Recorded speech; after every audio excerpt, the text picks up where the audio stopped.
Buat yang kagak tahu mental breakdown itu apaan, gue bakal jelasin dikit. Jadi gini, lo pasti pernah lihat kan ada manusia yang abis diputusin pacarnya terus ditinggal kawin, pada nangis sampai teriak-teriak gak jelas. Nah, kasus macam gitu yang namanya mental breakdown. Begonya di Indo, tuh manusia bukannya ditenangin atau dibawa ke psikiater, doi malah diguyur air rendaman bunga melati sama dibawa ke dukun.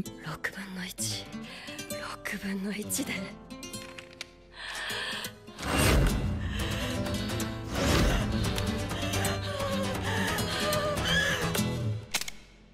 Padahal semua hal itu disebabin karena orang bersangkutan ngalamin stres sampai trauma yang berlebihan yang bikin dirinya kagak kuat nampung tekanan lagi. Sama kayak momen-momen yang dialamin para karakter anime manga yang bakal gue sebutin di sini.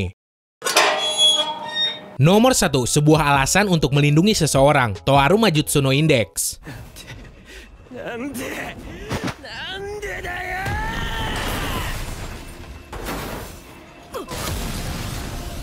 Hal ini nimpa seorang cowok bernama Accelerator. Setelah kekalahan pertamanya pas ngelawan si Toma, doi ngalamin yang namanya krisis identitas. Kagak bisa nentuin dirinya kudu jadi seorang penjahat atau pahlawan. Karena perlu tahu, selama hidupnya si Accelerator udah ngebunuh beribu-ribu klonnya si Misaka. Sampai kemudian ada klon terakhir, Loli bernama Last Order, yang jadi secerca harapan buat si Accelerator. Pada suatu ketika, si Last Order malah kena suatu penyakit yang bikin tuh Loli sekarat. Dan momen mental breakdown si Accelerator datang pas doi ngelawan si Toma untuk kedua kalinya.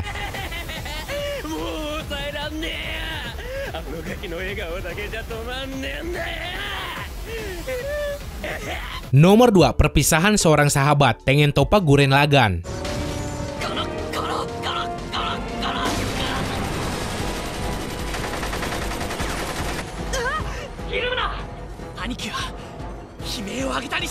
Ngerasa bersalah atas kematian sahabatnya yaitu si Kamina. Bahkan orang-orang di sekitarnya pun nyalahin si Simon karena komandan nomor 1 mereka gugur di tengah peperangan. Selama beberapa episode si Simon kagak mau ngelakuin apa-apa saking depresinya. Untung doi ketemu seorang cewek yang bikin dirinya bangkit lagi.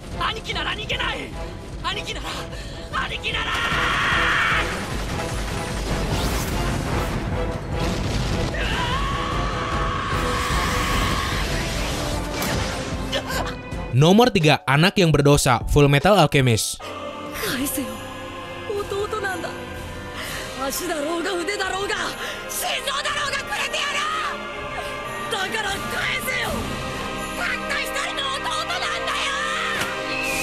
Bertahun-tahun si Edward ngerasa berdosa banget setelah ngelakuin ritual sihir buat ngebangkitin emaknya yang udah meninggal. Ya lu bayangin aja gimana rasanya pas lu ngelakuin tuh ritual, seluruh badan adek kandung plus tangan sama kaki lu sendiri malah jadi tumbal terus hilang. Udah gitu muncul sebuah sosok manusia yang bentuknya hancur banget, yang lu ngiranya manusia tersebut emak lu sendiri yang gagal lu bangkitin.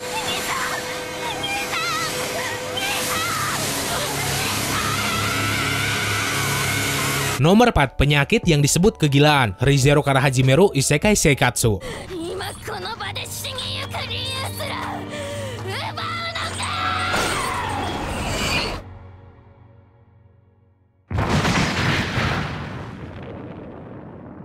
Berkali-kali ngeliat orang yang doi sayang mati tepat di depan matanya. Tekanan mental, efek dari hal tersebut bikin tokoh utama di cerita ini yang bernama Subaru ngalamin stres yang hampir bikin tuh cowok gila sepenuhnya. Yang jadi puncak pengalaman pahitnya pas di season 1 adalah pas si Subaru ditawan kelompoknya si Betelgeuse. Doi kudu ngeliat si Rem yang jadi pendampingnya selama ini dipatah-patahin tepat di depan matanya.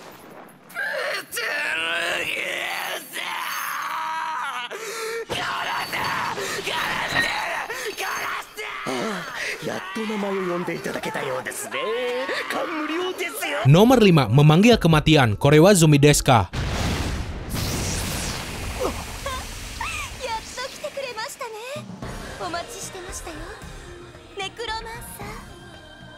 Eucliwood Hellsize, seorang necromancer yang bisa ngewujudin segala hal cuma dengan ucapannya doang. Suatu ketika, doi ngelawan seorang penyihir bersenjata bernama Kyoko. Berhubung si Kyoko punya nyawa yang banyak banget, akhirnya si Eucliwood berulang kali bilang kata mati yang diarahin ke si Kyoko. Dan berulang kali juga si Kyoko dipaksa ngerasain tiap rasa sakit dari deretan kematian yang doi alamin. Sampai nyawa cadangannya tinggal dikit.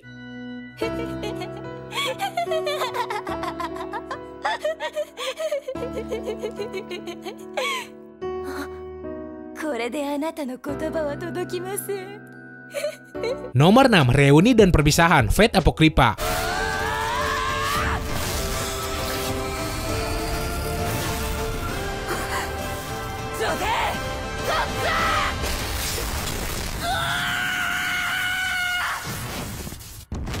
Buat yang udah pernah nonton, lu sendiri pasti tahu kan kalau si Jan sama si Sig punya semacam hubungan suka sama suka, biarpun banyak fans yang kagak ngerestuin hal tersebut. Nah, pada suatu ketika, si Jan kena ilusinya si William Shakespeare yang bikin doi ngelihat kejadian kelam yang nimpa dirinya dulu. Pas dituduh penyihir, terus dibakar hidup-hidup. Awalnya tuh cewek masih bisa tahan. Pas doi dipertemuin sama si Giles, terus ngelihat kepalanya si Sig yang kepenggal, baru deh doi mulai stres.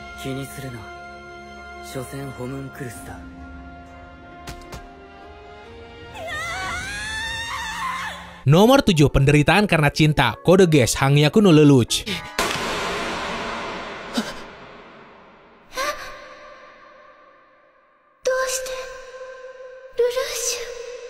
Sayonara, Yuffie. Momen awal-awal kegilaannya si Nina. Jadi itu cewek pernah kan nyoba ngancurin sekolahnya sendiri. Karena doi nganggep kalau semua orang yang ada di dalam tuh sekolah adalah penyebab kematian si Euphemia. Orang yang doi sayang banget. Kalau seandainya dulu rencananya berhasil, kagak cuma sekolahnya yang bakal hancur, tapi kota Tokyo secara keseluruhan.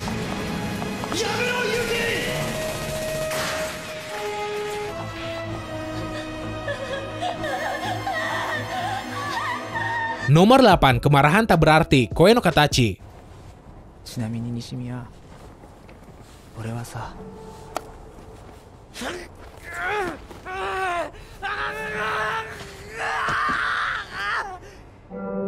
Waktu itu diceritakan si Shoko, heroin utama di cerita ini, pengen lompat dari apartemennya buat bunuh diri. Untung si tokoh utama cowok yang bernama Shoya ngelihat hal tersebut dan berusaha nyelamatin si Shoko. Apesnya yang jatuh malah si cowok sampai kemudian bikin dirinya koma. Nah, ada seorang cewek bernama Ueno yang cinta sama si Shoya. Setelah tahu kejadiannya, si Ueno marah-marah sambil nyiksa si Shoko.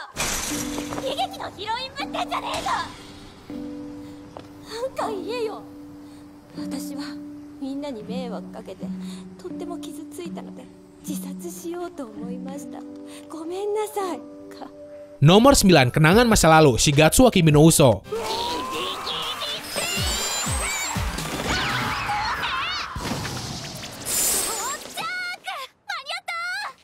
Keinget sama trauma yang diakibatin emaknya waktu masih kecil. Pas si Arima lagi ngelakuin konser pertamanya setelah sekian lama, doi ngalamin PTSD atau trauma pasca kejadian. Yang bikin penampilan piano doi jelek banget. Yang imbas ke penampilan ceweknya juga yang main biola.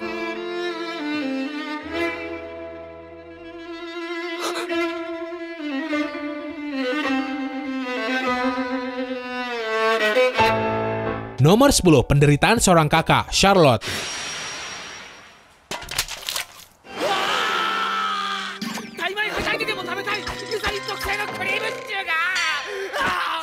Setelah gagal pas berusaha nyelamatin adenya yang ketimpa bangunan sekolah, si Yu, tokoh utama di cerita ini, ngalamin depresi yang mendalam banget. Bahkan doi sempat mau makin narkoba buat ngilangin stres sama depresinya. Untung ada si Nao yang ngehentiin. Gak cuma itu, si Yu sifatnya berubah drastis jadi sadis banget.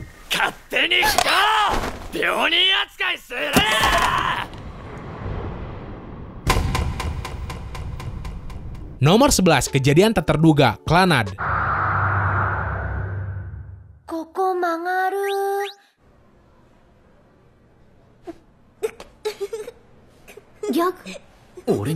Mental breakdown-nya dialamin sama seorang cewek bernama Kotomi. Awalnya doi ini orangnya tertutup sama pemalu banget, sampai kemudian si Tomoya perlahan bikin hati tuh cewek berubah. Pas hati si Kotomi udah mau terbuka dan bersosialisasi sama orang-orang, ada kecelakaan bus yang bikin doi teriak stres secara tiba-tiba di depan semua orang.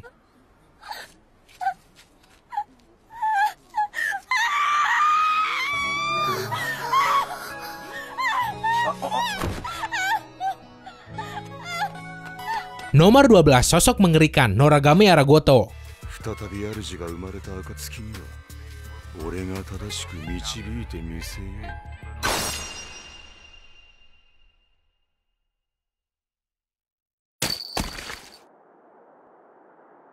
Ketika bawahan seorang dewa ternodai sama dosa, dewa yang doi layanin bakal ngerasain sakit yang luar biasa. Hal ini nimpa sebagian besar bawahannya dewa Bishamonten. Untung sebelum si Bishamonten dapat penderitaan yang berlebihan, yang bahkan bisa bikin tuh dewa terkotori, si Yato ngebunuh semua bawahannya, yang bikin si Bishamonten terpukul banget perasaannya.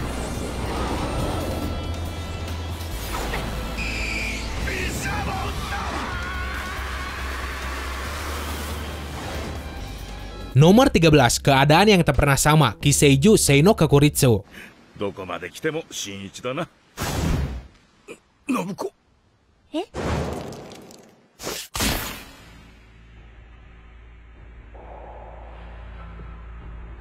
Emak si Shinichi sendiri berubah jadi alien. Terus babe si Shinichi dibikin sekarat sama emaknya. Yang pada akhirnya mau gak mau si Shinichi kudu ngistirahatin jasad emaknya yang udah dirasukin sama alien. Hal ini jelas bikin sifat si Shinichi jadi berubah 180 derajat.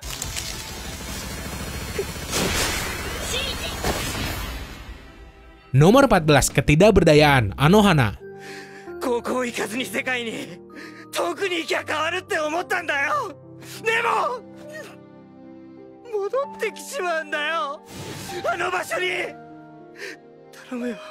Di balik sosoknya yang kayak kagak ada beban, ternyata si Popo nyembunyiin traumanya dari kecil akibat kejadian tragis yang nimpa si Menma yang doi lihat tepat di depan matanya.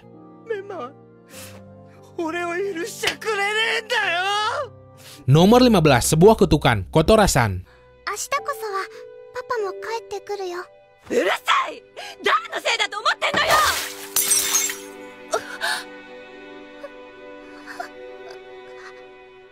Dikaruniai sebuah kekuatan buat ngebaca pikiran seseorang. Seorang cewek bernama Kotora tanpa sadar ngancurin hubungan rumah tangga emak sama babehnya sendiri karena doi ngebuka rahasia perselingkuhan yang masing-masing orang tuanya lakuin.